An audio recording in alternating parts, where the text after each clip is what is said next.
हाय अच्छा ठीक है, मैं स्टार्ट करता हूँ पूरा लेक्चर अब। ठीक है, मोनोसेक्राइड्स हमने पढ़ लिए थे, अब है ओलिगोसेक्राइड्स, जिसका मैंने प्रीवियस लेक्चर में मैंने इंट्रोडक्शन सारा दे दिया है।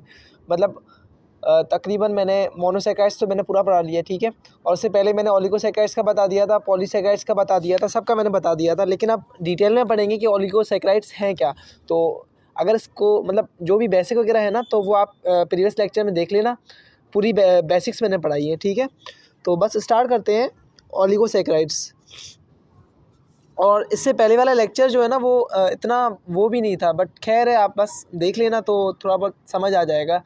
मतलब इतना अच्छी क्वालिटी वाला भी नहीं था, तो होपफुली हम जल्दी मूव करेंगे। बट बात ये है ना कि इतना टाइम मैं वेस्ट नहीं करना चाहता, जिस वजह से मैं यहाँ पे मोबाइल में पढ़ा रहा हूँ। वरना हम जल्दी स्विच करेंगे बोर्ड की तरफ, और जो कॉपीज़ वगैरह पे जल्दी शिफ्ट करेंगे। आप बेफिक्र हो जाएं, लेकिन जब तक यहाँ पे मोबाइल से आप भी कॉम्प्रोमाइज़ करें और मैं भी कॉम्प्रोमाइज़ करूँ।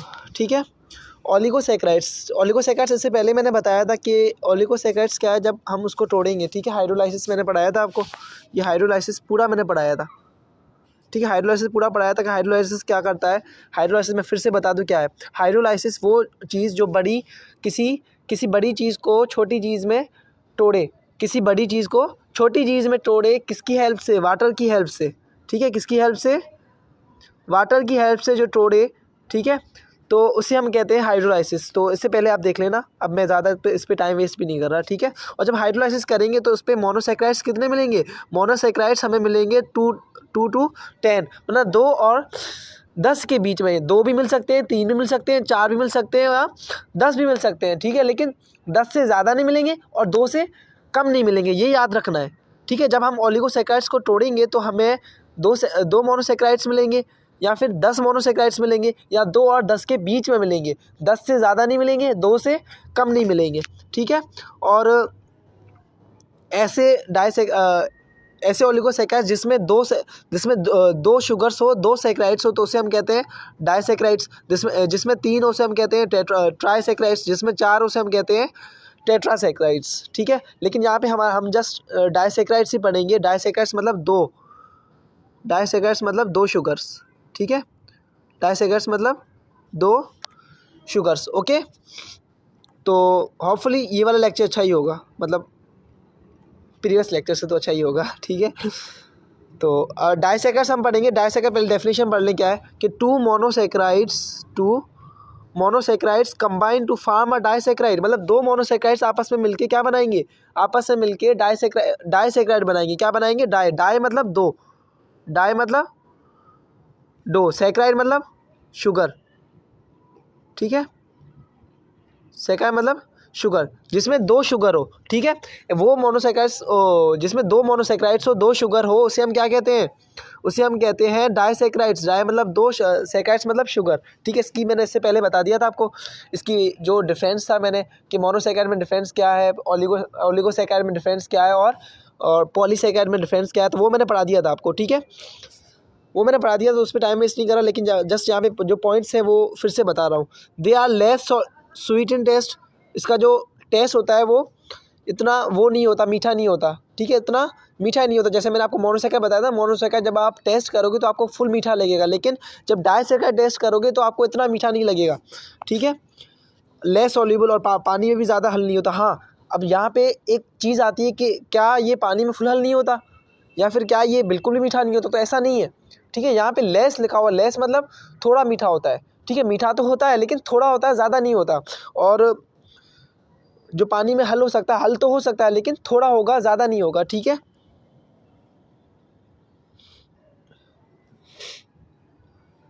ठीक है। अब एग्जाम्पल्स हैं, तो एग्जाम्पल्स आपको लाजमी याद रखने हैं। एक तो मेल्टोज है। मेल्टोज क्या है? डाइसेक्राइड है। डाइसेक्राइड मतलब 2 इसमें मोनोसेक्राइड्स होते हैं। कितने होते हैं? 2। ठीक है, लैक्टोज क्या है? वो भी डाइसेक्राइड है। सक्रोज क्या है? वो भी डाइसेक्राइड है। अच्छा, इसका जनरल जो फार्मूला होता है वो क्या है? C12H22O11, ये इसका फार्मूला है। ठीक है, ये मैं आपको बताऊंगा कि इसका फार्मूला ये कैसे है। तो आगे जब पढ़ेंगे ना हम, सक्रोज वगैरह पढ़ेंगे, तो उसके बाद में ये बताता हूँ कि फार्मूला ये कैसे बना, क्या है, सब कुछ बताता हूँ मैं। ठीक है, और एक और चीज़, अच्छा ये मैं सक्रोज में पढ़ाता हूँ। ठीक है, ओके।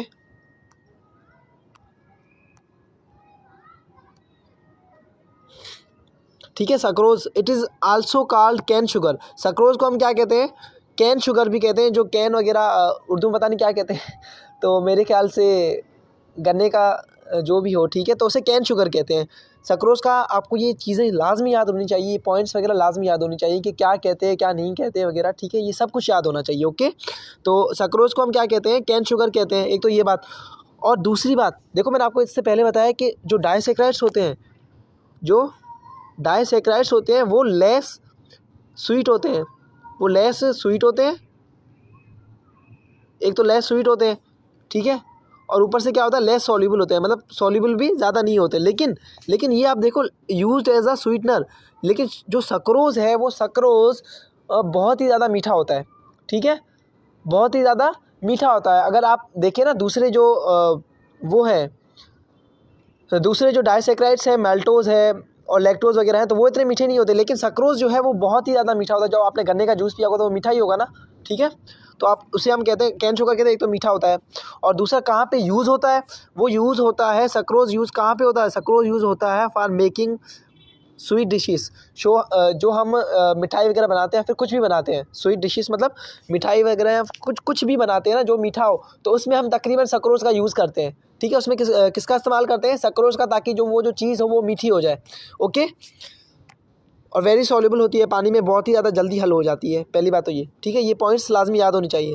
अब मसला आ रहा है यहाँ पे, फॉर्म मतलब सक्रोज बनता कैसे है, सक्रोज बनता कैसे, सक्रोज कैसे बनेगा। सबसे पहले आपको मैंने बताया था, क्या बताया था, कि जो मोनोसैकेराइड्स है वो आपस में मिलेंगे। अच्छा, मोनोसैकेराइड नहीं बताया, मैं डायरेक्ट बताया था, कंडेंसेशन और हाइड्रोलाइसिस मैंने बताया था, ठीक है। तो अब मैं आगे बताता हूँ। जो दो मोनोसैकेराइड्स, एक तो ग्लूकोज और दूसरा फ्रक्टोज, एक ग्लूकोज और एक फ्रक्टोज, इससे पहले मैंने मोनोसैकेराइड में बता दिया था आपको, ठीक है, कि ग्लूकोज क्या है, फ्रक्टोज क्या है, सब कुछ बता दिया था। ओके, तो ग्लूकोज और फ्रक्टोज जब मिलेंगे आपस में, ठीक है, जब मिलेंगे आपस में, और आपस में कैसे मिलेंगे, इस प्रोसेस के ज़रिए। प्रोसेस का नाम क्या है, कंडेंसेशन। इस प्रोसेस के ज़रिए जब मिलेंगे तो उससे बनेगा सक्रोज, उससे क्या बनेगा, सक्रोज बनेगा, ठीक है। अब कंडेंसेशन से पहले मैंने बताया था, कंडेंसेशन मतलब कि दो कोई छोटी चीज़ें वो आपस में मिलती हैं, कोई छोटी चीज़ें जो आपस में मिलती हैं, तो वो मिलके एक और चीज़ बाहर निकालती है। वो क्या बाहर निकालती है, वाटर, ठीक है, वाटर बाहर निकालती है, तो उसे हम कहते हैं कंडेंसेशन। हाइड्रोलाइसिस क्या है, कोई किसी बड़ी चीज़ का छोटी चीज़ में टूटना, किसी बड़ी चीज़ का छोटी चीज़ में टूटना, वो भी वाटर की हेल्प से। जब वाटर को ऐड करेंगे, वाटर मिलाएंगे, तो उससे हाइड्रोलाइसिस कहते हैं। लेकिन कंडेंसेशन इसका उल्टा है। कंडेंसेशन क्या है, इसमें वाटर रिलीज़ होगा, वाटर क्या होगा, वाटर इसमें रिलीज़ हो जाएगा। ओके, ठीक है, यहाँ तक समझ आया। तो ग्लूकोज, अब मैं समझाता हूँ कि ये अल्फ़ा 1 2 ग्लाइकोसिडिक लिंकेज ये क्या है क्या नहीं, ठीक है। सबसे पहले तो सक्रोज कैन शुगर है, ये याद करना है। उसके बाद स्वीटनर है, मतलब मीठा है, ठीक है, और कहाँ पे यूज़ होता है, मेकिंग स्वीट डिशेस, मतलब जो हम मीठे वगैरह चीज़ें बनाते हैं ना, तो उसमें सक्रोज यूज़ करते हैं, ये याद होना चाहिए। और वेरी सॉल्युबल, और क्या है, बहुत ही मतलब पानी में जल्दी हल हो जाता है, ये आपको याद होना चाहिए, ठीक है। अब मैं बताता हूँ कि ग्लूकोज और फ्रक्टोज कैसे मिलते हैं कैसे नहीं मिलते। लेकिन एक चीज़ ग्लाइकोसिडिक मैं बता दूँ क्या है, ठीक है, यहाँ पर मैं बता दूँ, और उसके बाद मैं समझाता हूँ ये कि ये जो फार्मूला है ना, ये फार्मूला कैसे आया वो मैं समझाता हूँ, यहाँ पे समझाता हूँ। अच्छा, सबसे पहले तो एक चीज़ आपको मैं क्लियर कर दूँ, वो ये कि बॉन्ड, ठीक है, बॉन्ड क्या है, बॉन्ड बेसिकली वो एक ताकत है जो किसी चीज़ को उसमें जोड़ के रखती है, किसी चीज़ को आपस में मिला के रखती है, जोड़ के रखती है। जैसे मिसाल तौर एक लड़का और एक लड़की है, ठीक है, तो वो प्यार ही है उनका जो उनको आपस में जोड़ता है, तो वो एक क्या है, ताकत है, ठीक है, वो एक क्या है, ताकत है, सॉरी, ठीक है। और कोई रिलेटेड एग्जाम्पल्स यही हैं ताकि स्टूडेंट समझ भी सके। ओके, तो सेम वे से ये भी जुड़े हुए हैं ना आपस में, ये भी जुड़े हुए हैं, ठीक है। अगर ये जुड़े हुए हैं तो इसमें भी एक बॉन्ड होगा। बॉन्ड वो चीज़ जो आपस में जोड़ के रखती है, वो ताकत जो आपस में जोड़ के रखती है, तो उसे हम क्या कहते हैं, बॉन्ड कहते हैं। तो इसमें भी बॉन्ड ही होगा ना, इसमें भी बॉन्ड ही होगा। क्यों, क्योंकि ये तो कोई आपस में जुड़े पड़े हैं, ये जुड़े पड़े हैं, तो इसमें बॉन्ड लाजमी होगा। तो जब बॉन्ड लाजमी होगा, उस बॉन्ड का नाम क्या है, उस बॉन्ड का नाम है ग्लाइकोसिडिक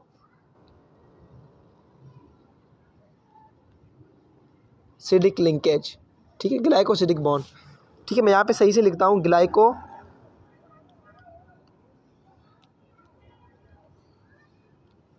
ग्लाइकोसिडिक बॉन्ड। ठीक है, बॉन्ड के अलग अलग टाइप्स होते हैं, तो ये है ग्लाइकोसिडिक बॉन्ड। ठीक है, जो जितने भी कार्बोहाइड्रेट्स हैं, जितने भी आप कार्बोहाइड्रेट्स देखेंगे वो जो आपस में अगर मिले पड़े हैं, वो अगर आपस में मिले पड़े हैं तो उसमें जो बॉन्ड होता है ना, वो किस किस बॉन्ड के जरिए मिले होते हैं, वो मिले होते हैं ग्लाइकोसिडिक, यहाँ पे भी लिखा हुआ है। ठीक है, ग्लाइकोसिडिक की हेल्प से मिले होते हैं। ठीक है, समझ आया?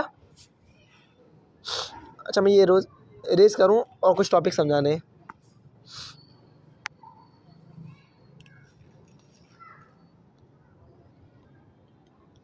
हाँ, तो अब मैं ये समझा दूँ कि इसका जो बेसिक फार्मूला मैं आपको बताया था ना, कि डाइसैकेराइड का जो फार्मूला होता है, डाइसैकेराइड का फार्मूला क्या होता है? फार्मूला होता है C12H22O11। ठीक है, ये जो बेसिक फार्मूला होता है डाइसैकेराइड का, ठीक है, C12H22 और O11। अब ये कैसे आया कैसे नहीं वो मैं आपको बताता हूँ। ठीक है, देखो ग्लूकोज का फार्मूला क्या है? C6H12O6, ये ग्लूकोज का फार्मूला है। फ्रक्टोज का फार्मूला भी सेम है, C6H12O6। एक चीज़ याद रखो, वो कौन सी? ये जो मिल रहे हैं आपस में, ये जो मिल के आपस में सक्रोज बना रहे हैं, डाइसैकेराइड बना रहे हैं, वो कैसे बना रहे हैं? वो कंडेंसेशन से बना रहे हैं। कैसे बना रहे हैं? वो कंडेंसेशन से। कैसे बना रहे हैं? वो कंडेंसेशन से बना रहे हैं। कंडेंसेशन क्या है? जिसमें वाटर रिलीज होता है, जिसमें वाटर बाहर निकलता है, मतलब दो चीज़ें जुड़ती हैं और उस जुड़ने के, ठीक है, अब उस जुड़ से क्या होगा? वो चीज़ बाहर निकलेगी। ठीक है, और कोई चीज़ बाहर निकले, और कौन सी चीज़ बाहर निकलती है? वो चीज़ बाहर निकलती है वाटर। वाटर से में क्या होता है? बाहर निकलता है वाटर, मतलब वाटर से क्या होगा? रिलीज़ होगा। वाटर क्या होगा? वाटर रिलीज़ होगा। अब यहाँ पे ध्यान दो, वाटर का फार्मूला क्या है? H2O। मैं डायग्राम से भी समझाऊंगा, लेकिन यहाँ से ये आसान तरीका है, इस वजह से इससे समझा रहा हूँ। ठीक है, तो वाटर का फार्मूला क्या है? H2O। अब यहाँ से मतलब वाटर बाहर निकलेगा। अब ये पूरा फार्मूला है। अब ये काउंट करो आप कितने, ये काउंट करो कितने बनते हैं। ठीक है, ये यहाँ पे हम अगर, ठीक है, इसको मैं मिटाऊँ, रुको, इसको अगर हम मिटाऊँ, ठीक है, तो यहाँ पे ये काउंट करो कितने बनते हैं। 6 6 12, मतलब कार्बन कितने हुए? 12 हुए। ठीक है, हाइड्रोजन 12 12 24, हाइड्रोजन कितने हुए? 24। ऑक्सीजन कितने हैं? 6 6 12, ऑक्सीजन कितने हुए? 12। ठीक है, ये टोटल बने, और इससे ये जो मिला अब ये बन गया। ठीक है, अब मैंने आपको क्या बताया, इससे एक वाटर का मालिक्यूल रिलीज़ होगा। वाटर का मालिक्यूल क्या होगा? रिलीज़ होगा, बाहर निकल जाएगा। तो मतलब ये इसमें हाइड्रोजन कितने हैं? 2। अब इससे 2 काटो, 12 तो सेम ही है ना, इसमें कार्बन नहीं है, वाटर के फार्मूले कार्बन नहीं आता, तो ये सेम ही है, C12। ठीक है, अब 24 में से 2 काटो, कितने बचे? H22। अब इसमें ऑक्सीजन कुछ नहीं है, मतलब ये 1 है। ठीक है, अब इसमें 12 है, 12 में 1 गया, ऑक्सीजन कितने बचे बाकी? 11, C12H22O11। अब समझ आया कि ये जो फार्मूला ये कैसे है? C12H22O11। ठीक है, ये फार्मूला कैसे है ये समझाया मैंने। ठीक है, लाजमी प्रीवियस लेक्चर देखना, ताकि बेसिक अंडरस्टैंडिंग हो जाए कि कंडेंसेशन क्या है, ठीक है, हाइड्रोलाइसिस क्या है। मैं आगे अलग अलग टॉपिक सारे पढ़ाऊँगा, लेकिन बात ये कि ये जो टॉपिक्स हैं फ़िलहाल MD के हिसाब से, या जितने भी एग्ज़ाम्स मेडिकल के एग्ज़ाम्स हैं, वो मेन टॉपिक्स हैं, लेकिन मैं कोशिश करूँगा सारे कवर कराऊँ। ठीक है, जितना भी चैप्टर है पूरा कवर कराऊँ, एक एक चीज़ कवर करेंगे, बेफिक्र हो जाएं आप। ठीक है, MCQ से लेके टेक्स्ट बुक के MCQs, जितने भी टेक्स्ट बुक्स हैं, फेडरल बोर्ड, सिंध बोर्ड और पंजाब बोर्ड और NCERT के बुक्स, जितने भी और एक्स्ट्रा भी अगर MCQs हैं वो भी सारे सॉल्व करेंगे, पास्ट पेपर भी सॉल्व करेंगे। ओके, ठीक है, तो बस ये है, ये आपको मैंने बता दिया कि इसका फार्मूला C12H22O11 कैसे है। हाँ, ये चीज़ अगर एक चीज़ रह चुकी है, ग्लाइकोसिडिक मैंने बता दिया कि जो लिंकेज होती है, जो बॉन्ड होता है, वो बॉन्ड कौन सा होता है? वो ग्लाइकोसिडिक लिंकेज होता है। ठीक है, बॉन्ड कौन सा होता है? Glycosidic bond. यहाँ पे लिंकेज लिखे, बॉन्ड लिखे, बात सेम ही है। ठीक है, लिंकेज मतलब मिलना, बॉन्ड मतलब वो ताकत जो मिलाती है। ठीक है, बात एक ही है। तो अब यहाँ पे लिखा हुआ है कि लिंकेज जो होती है, ठीक है, आपस में मिलते तो हैं, लेकिन कैसे मिलते हैं? अल्फ़ा 1,2 ग्लाइकोसिडिक, अल्फ़ा 1,2 दो तरीके हैं। पहली बात तो मैं समझाऊंगा। ठीक है, कोशिश करना समझना, अगर ना समझ भी आए ना तो बस याद रखना कि सक्रोज में जो लिंकेज होती है, जो ग्लाइकोसिडिक लिंकेज होती है, वो कौन सी होती है? अल्फ़ा 1,2 ग्लाइकोसिडिक होती है। कौन सी होती है? अल्फ़ा 1,2। ठीक है, मैं कोशिश करता हूँ डायग्राम से समझाऊँ। ठीक है, सबसे पहले तो अल्फ़ा में फ़र्क क्या है, अल्फ़ा और उससे फ़र्क क्या है, अल्फ़ा और बीटा में। ठीक है, अल्फ़ा देखो, ये कार्बन है, ये जो रिंग्स आपको दिख रही है, ये कुछ नहीं है, मतलब कार्बन है। ठीक है, कुछ नहीं है मतलब कार्बन है। अब कार्बन के 4 बॉन्ड बनते हैं, एक तो ये बना पड़ा है, ठीक है, और दूसरे बॉन्ड्स कौन से हैं, OH, ठीक है, यहाँ पे OH लिखा हुआ होगा, ओके। तो अगर अगर आप देखो कि OH अगर नीचे हो, OH अगर नीचे हो, OH अगर नीचे हो तो OH वो जो बॉन्ड होगा वो कौन सा होगा, अल्फ़ा होगा, वो कौन सा होगा, अल्फ़ा होगा, ठीक है। अब यहाँ पे ये देखो, ये वाटर निकला H, ये 2H, ये 2H मतलब H2O, वाटर निकल रहा है बाहर, ग्लाइकोसिड लिंकेज हो रही है, कंडेंसेशन हो रहा है, और ये जो आपस में मिलके ये बॉन्ड जो बना रहे हैं वो बॉन्ड कौन सा बना रहे हैं, ठीक है, ग्लाइकोसिडिक बॉन्ड बना रहे हैं। ग्लाइकोसिडिक बॉन्ड से अब ये क्या बन रहा है, ये ग्लूकोज है, ये फ्रक्टोज है। ग्लूकोज और फ्रक्टोज आपस में मिलके क्या बनाते हैं, सक्रोज बनाते हैं। क्या बनाते हैं, सक्रोज बनाते हैं, ठीक है। ये आपको याद रखना है, बेसिक इसमें कोई इतना मुश्किल नहीं है, जस्ट याद रखना है कि जो लिंकेज होती है, लिंकेज लाजमी याद रखना है, क्योंकि पास्ट पेपर में जितने भी क्वेश्चंस, बहुत सारे ऐसे क्वेश्चंस बनते हैं जो इस लिंकेज के बारे में आते हैं, ठीक है, कि सक्रोज में लिंकेज कौन थी। पहली बात तो ये, सक्रोज क्या है, डाइसैकेराइड है। मैं फिर से रिवीजन कर दूं, ठीक है। सक्रोज क्या है, एक तो डाइसैकेराइड है, और उसको क्या कहते हैं, कैन शुगर कहते हैं, ठीक है। और क्यों यूज़ करते हैं, स्वीटनर के यूज़ करते हैं, ठीक है। स्वीटनर मतलब किसी चीज़ को मीठा करने में यूज़ करते हैं, ठीक है। और उसके बाद कैसे बनता है, कंडेंसेशन से बनता है। कंडेंसेशन किस चीज़ की, ग्लूकोज की और फ्रक्टोज। ग्लूकोज और फ्रक्टोज आपस में मिलेंगे, जब आपस में मिलेंगे तो क्या बनेगा, सक्रोज बनेगा। क्या बनेगा, सक्रोज। जो आपस में मिलते हैं उसमें जो बॉन्ड होता है वो बॉन्ड कौन सा होता है, वो ग्लाइकोसिडिक बॉन्ड होता है, ठीक है। ये क्लियर हुआ। अब माल्टोज में जाते हैं। अब ये बस कुछ चीज़ें आपको याद ही रखनी है MCQ के हिसाब से, ठीक है। Maltose commonly known as malt sugar, मतलब माल्टोज को हम क्या कहते हैं, माल्ट शुगर भी कहते हैं। माल्टोज को क्या कहते हैं, माल्ट शुगर भी हम कहते हैं माल्टोज को, ठीक है। अब एक चीज़ यहाँ पे ध्यान रखना, intermediate disaccharide produce during starch and glycogen. अच्छा, ये पॉइंट्स आप याद रखना, ठीक है। ये पॉइंट मैं आपको जब वो पढ़ाऊँगा ना, पॉलीसैकेराइड पढ़ाऊँगा, तब ध्यान से समझाऊँगा, ठीक है। बस ये फ़िलहाल तो याद रख लो कि माल्टोज़ को हम क्या कहते हैं, माल्ट शुगर भी कहते हैं। ये पॉइंट्स मैं फिर से जब मोनोसैकेराइड पढ़ा दिया और डाइसैकेराइड या ओलिगोसैकेराइड अब पढ़ा रहा हूँ, ठीक है। उसके बाद जो पॉलीसैकेराइड्स हमारे आएंगे तो उसमें ये पॉइंट मैं लाजमी पढ़ाऊँगा, ठीक है, क्योंकि स्टार्च भी एक पॉलीसैकेराइड है, ग्लाइकोजन भी एक पॉलीसैकेराइड है। तो जब उसकी बेसिक अंडरस्टैंडिंग हो जाएगी उसके बाद आपको मैं ये पॉइंट पढ़ाऊँगा, उसके बाद आपको समझने में आसानी हो जाएगी, ठीक है। और माल्टोज जो बनता है, माल्टोज कैसे बनता है, माल्टोज जो बनता है वो अल्फ़ा ग्लूकोज से बनता है। कैसे बनता है, अल्फ़ा मतलब जो OH होगा वो, ये देखो OH ओ नीचे पड़ा है ना, ये देखो वो नीचे पड़ा है। जब OH नीचे होगा, जब वो नीचे होगा तो वो क्या होगा, अल्फ़ा। ऊपर होगा तो बीटा। आगे मैं बताऊँगा उसमें जो हम आते हैं ना लैक्टोज में, तो वहाँ पर मैं समझाऊँगा बीटा, ठीक है, वहाँ पर समझाऊँगा। यहाँ पे कंडेंसेशन सक्रोज में क्या हो रहा था, ग्लूकोज और फ्रक्टोज मिल रहे थे, लेकिन माल्टोज में क्या होता है, माल्टोज में 2 ग्लूकोज मिल रहे हैं। माल्टोज में क्या होता है, 2 ग्लूकोज मिल रहे हैं। कितने ग्लूकोज मिल रहे हैं माल्टोज में,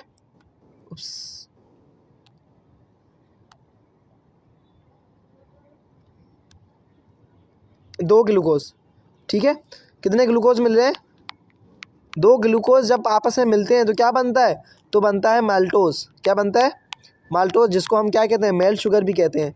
क्या कहते हैं, मेल्ट शुगर, ओके। मतलब 2 ग्लूकोज जब मिलेंगे आपस में तो क्या बनेगा, माल्टोज बनेगा। माल्टोज को और क्या कहते हैं, मेल्ट शुगर कहते हैं। और जो ये बॉन्डिंग करेगा, बॉन्डिंग कौन सी करेगा, जितने भी कार्बोहाइड्रेट्स आप देखेंगे ना तो उसमें सब में जो बॉन्ड होगा वो कौन सा होगा, ये होगा ग्लाइकोसिडिक बॉन्ड होगा, ठीक है। कौन सा होगा, ग्लाइकोसाइडिक या सिडिक जो भी कहो, ठीक है, वो बॉन्ड होगा। लेकिन ग्लाइकोसिडिक आपको ये याद रखना है। सक्रोज में क्या होता है, सक्रोज में अल्फ़ा 1,2 होता है, अल्फ़ा 1,2 ग्लाइकोसिडिक लिंकेज। लेकिन माल्टोज में क्या होता है, अल्फ़ा 1,4, ठीक है। 1,4 कैसे, ये आप देखो, ये 1 है, ये 4 है, तो जो लिंकेज हो रही है वो कौन सी हो रही है, अल्फ़ा 1,4, ठीक है। सेम वे से मैं अगर वो सक्रोज वापस दिखा दूं, सक्रोज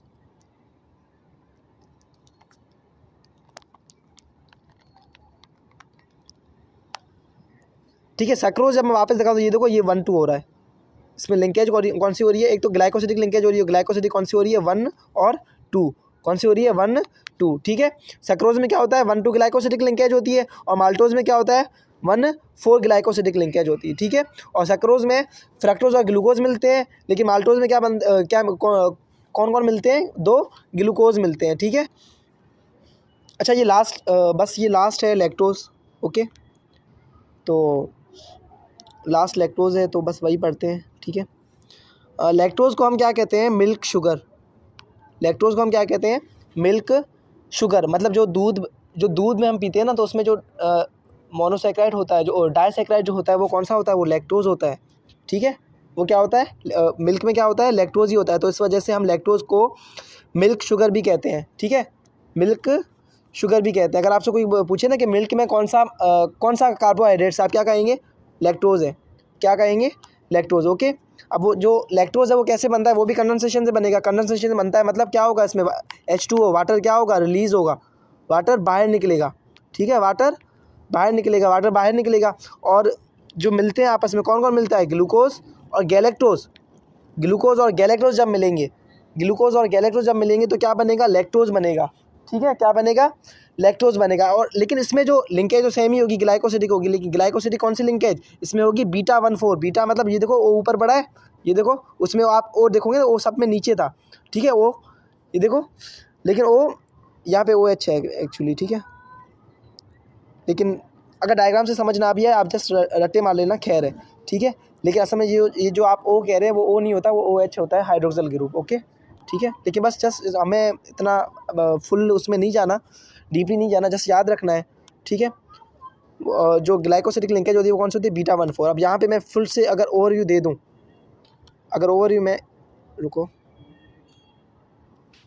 ठीक है। अगर ओवरव्यू में दे दूँ तो डाइसैकेराइड्स हैं। डाइसैकेराइड हमारे में तीन डिफाइन किए हुए। एक तो ये है सक्रोज। पहले मैं सक्रोज समझा दूँ, ठीक है। सक्रोज जो मिलता है, सक्रोज कैसे मिलता है? ग्लूकोज और फ्रक्टोज। ग्लूकोज और फ्रक्टोज जब मिलेंगे तो क्या बनेगा? तो बनेगा सक्रोज, ठीक है। क्या बनेगा? सक्रोज। और इसमें जो सक्रोज में जो लिंकेज होती है वो कौन सी होती है? अल्फ़ा 1,2, ठीक है। अल्फ़ा 1,2। और जितने भी कार्बोहाइड्रेट्स देखोगे तो उसमें जो बॉन्ड होगा, जो लिंकेज होगी, वो कौन सी होगी? वो ग्लाइकोसिडिक होगी। वो कौन सी होगी?